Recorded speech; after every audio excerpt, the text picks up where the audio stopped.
اللہ کے نام سے شروع جو بڑا مہربان نہایت رحم فرمانے والا ہے۔ یاسین، قسم ہے قرآن حکیم کی، یقیناً آپ خاتم النبیین صلی اللہ علیہ وسلم رسولوں میں سے ہیں، سیدھے راستے پر ہیں۔ یہ قرآن بہت غالب نہایت رحم فرمانے والے اللہ کا نازل کیا ہوا ہے تاکہ آپ اس قوم کو عذاب سے ڈرائیں جن کے باپ دادا کو نہیں ڈرایا گیا تو وہ غافل ہیں۔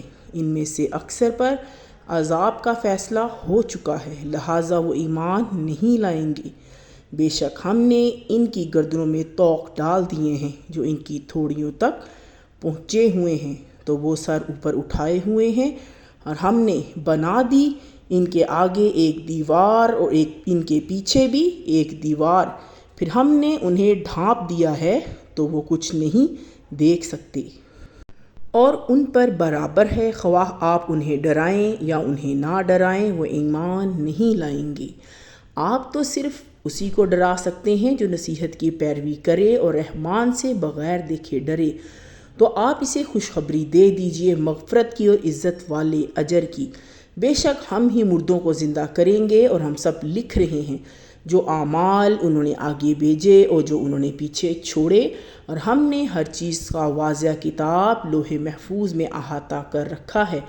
آپ ان کے لیے ایک مثال بیان کیجئے بستی والوں کی، جب ان کے پاس رسول آئے، جب ہم نے ان کی طرف 2 رسول بھیجے تو انہوں نے دونوں کو جھٹلایا، پھر ہم نے تیسرے رسول سے ان کی مدد فرمائی تو انہوں نے فرمایا کہ بے شک ہم تمہاری طرف بھیجے گئے ہیں۔ بستی والوں نے کہا کہ تم تو بس ہماری طرح کے بشر ہو اور رحمان نے کچھ نازل نہیں فرمایا، تم تو صرف جھوٹ بول رہے ہو۔ رسولوں نے فرمایا ہمارا رب جانتا ہے کہ بے شک ہم تمہاری طرف رسول بنا کر بھیجے گئے ہیں، اور ہمارے ذمہ تو صرف واضح طور پر پیغام پہنچا دینا ہے۔ انہوں نے کہا ہم نے تم پر برا شگون لیا، اگر تم باز نہ آؤ گے تو ہم ضرور تمہیں رجم کر دیں گے، اور ہماری طرف سے تمہیں ضرور دردناک عذاب پہنچے گا۔ رسولوں نے فرمایا تمہاری نحوست تمہارے ساتھ ہے، کیا یہ نحوست ہے کہ تمہیں نصیحت کی گئی؟ بلکہ تم حد سے بڑھنے والے لوگ ہو۔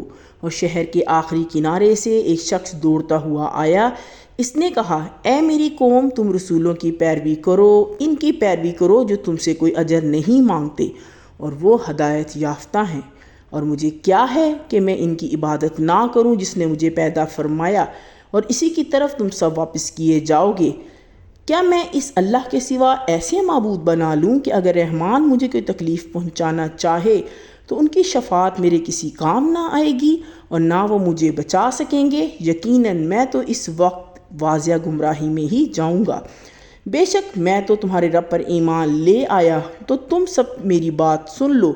اسے کہا گیا کہ جنت میں داخل ہو جاؤ۔ اس نے کہا اے کاش کہ میری قوم جان لیتی کہ میرے رب نے میری مغفرت فرما دی اور مجھے عزت والوں میں شامل فرما دیا، اور ہم نے نہیں نازل فرمایا اس کی قوم پر ان کے بعد آسمان سے کوئی لشکر، اور نہ ہم نازل فرمانے والے تھے۔ وہ تو صرف ایک زور کی چیخ تھی، پھر اچانک وہ بجھ کر رہ گئے۔ کتنا افسوس ہے ایسے بندوں پر کہ ان کے پاس جو بھی رسول آتے وہ ان کا مذاق ہی اڑاتے تھے۔ کیا انہوں نے نہیں دیکھا کہ ہم ان سے پہلے کتنی قومیں ہلاک کر چکے ہیں جو ان کے پاس واپس نہیں آئیں گے، اور وہ سب کے سب ہمارے پاس حاضر کیے جائیں گے، اور ان کے لیے ایک نشانی مردہ زمین ہے۔ ہم نے اسے زندہ فرمایا اور ہم نے اس سے اناج نکالا جس سے وہ کھاتے ہیں، اور ہم نے ان میں باغات پیدا فرمائے کھجوروں اور انگوروں کے، اور ہم نے اس میں چشمے جاری فرمائے تاکہ یہ اس کے پھل کھائیں، اور اسے ان کے ہاتھوں نے نہیں بنایا، تو پھر یہ شکر کیوں نہیں کرتے؟ پاک ہے وہ اللہ جس نے سب جوڑے پیدا فرمائے ان چیزوں میں سے جنہیں زمین اگاتی ہے، اور خود ان انسانوں میں سے اور ان چیزوں میں سے بھی جنہیں وہ نہیں جانتے، اور ایک نشانی ان کے لیے رات ہے، ہم اس میں سے دن کو کھینچ لیتے ہیں، پھر اس وقت وہ اندھیرے میں رہ جاتے ہیں، اور سورج اپنا ٹھکانے کی طرف چلتا جا رہا ہے۔ یہ بہت زبردست نہایت علم والے کا مقرر کردہ اندازہ ہے۔ اور ہم نے چاند کی منزلیں مقرر فرما دیں یہاں تک کہ وہ واپس کھجور کی پرانی ٹہنی کی طرح ہو جاتا ہے، نہ سورج سے ہو سکتا ہے کہ وہ چاند کو پکڑ لے اور نہ ہی رات دن سے پہلے آ سکتی ہے، اور سب اپنے اپنے دائرے میں تیر رہے ہیں، اور ایک نشانی ان کے لیے یہ ہے کہ ہم نے ان کی اولاد کو سوار کیا بھری ہوئی کشتی میں، اور ہم نے ان کے لیے اس کشتی جیسی اور سواریاں بنائیں جن پر یہ سوار ہوتے ہیں، اور اگر ہم چاہیں تو ان کو غرق کر دیں، پھر نہ کوئی ان کی فریاد سننے والا ہو اور نہ وہ کسی طرح بچائے جا سکیں گے، مگر یہ ہماری رحمت ہے اور ایک مدت تک کا فائدہ ہے۔ اور جب ان سے کہا جاتا ہے کہ تم اس عذاب سے ڈرو جو تمہارے سامنے ہے اور جو تمہارے پیچھے ہے تاکہ تم پر رحم کیا جائے، تو وہ ذرا نہیں سنتے، اور جو بھی نشانی ان کے پاس آتی ہے ان کے رب کی نشانیوں میں سے، تو یہ اس سے منہ موڑ لیتے ہیں۔ اور جب ان سے کہا جاتا ہے کہ خرچ کرو اس رزق میں سے جو اللہ نے تمہیں عطا فرمایا ہے، تو کافر لوگ کہتے ہیں ایمان والوں میں سے، کیا ہم انہیں کھلائیں جنہیں اللہ اگر چاہتا تو کھلا دیتا؟ تو تم واضح گمراہی میں پڑے ہوئے ہو۔ اور وہ کہتے ہیں کہ یہ قیامت کا وعدہ کب پورا ہوگا؟ اگر تم لوگ سچے ہو، وہ صرف ایک چیخ کے عذاب کا انتظار کر رہے ہیں جو انہیں پکڑ لے گی جب تک کہ وہ جھگڑ رہے ہوں گے۔ پھر اس وقت نہ تو وہ وصیت کر سکیں گے اور نہ وہ اپنے گھر والوں کی طرف واپس ہو سکیں گے، اور سور میں پھونکا جائے گا تو فوراً وہ قبروں سے نکل کر تیزی سے اپنے رب کی طرف دوڑ پڑیں گے۔ وہ کہیں گے ہائے ہماری خرابی، ہمیں ہماری خوابگاہوں سے کس نے اٹھا دیا؟ جواب ہوگا یہی ہے وہ جس کا رحمان نے وعدہ فرمایا تھا اور رسولوں نے سچ کہا تھا۔ وہ تو ایک زوردار چیخ ہوگی، پھر وہ اچانک ہمارے سامنے حاضر کر دیے جائیں گے۔ تو آج کسی جان پر کچھ بھی ظلم نہیں کیا جائے گا، اور تمہیں ویسا ہی بدلہ دیا جائے گا جیسے تم اعمال کیا کرتے تھے۔ بے شک اس دن اہل جنت مشغلوں میں خوش ہوں گے، وہ اور ان کی بیویاں چھاؤں میں تختوں پر تکیے لگائے بیٹھے ہوں گے۔ ان کے لیے جنت میں ہر قسم کے میوے ہوں گے، اور ان کے لیے وہ کچھ ہوگا جو وہ طلب کریں گے، اور نہایت رحم فرمانے والے رب کی طرف سے انہیں سلام کہا جائے گا۔ اور اے مجرمو تم آج نیک لوگوں سے الگ ہو جاؤ۔ اے اولاد آدم، کیا میں نے تمہیں تاکید نہ کی تھی کہ تم شیطان کی عبادت نہ کرنا؟ بے شک وہ تمہارا کھلا دشمن ہے، اور میری ہی عبادت کرنا یہی سیدھا راستہ ہے، اور یقیناً اس نے تم میں سے بہت سی مخلوق کو گمراہ کر دیا۔ تو کیا تم سمجھتے نہیں تھے؟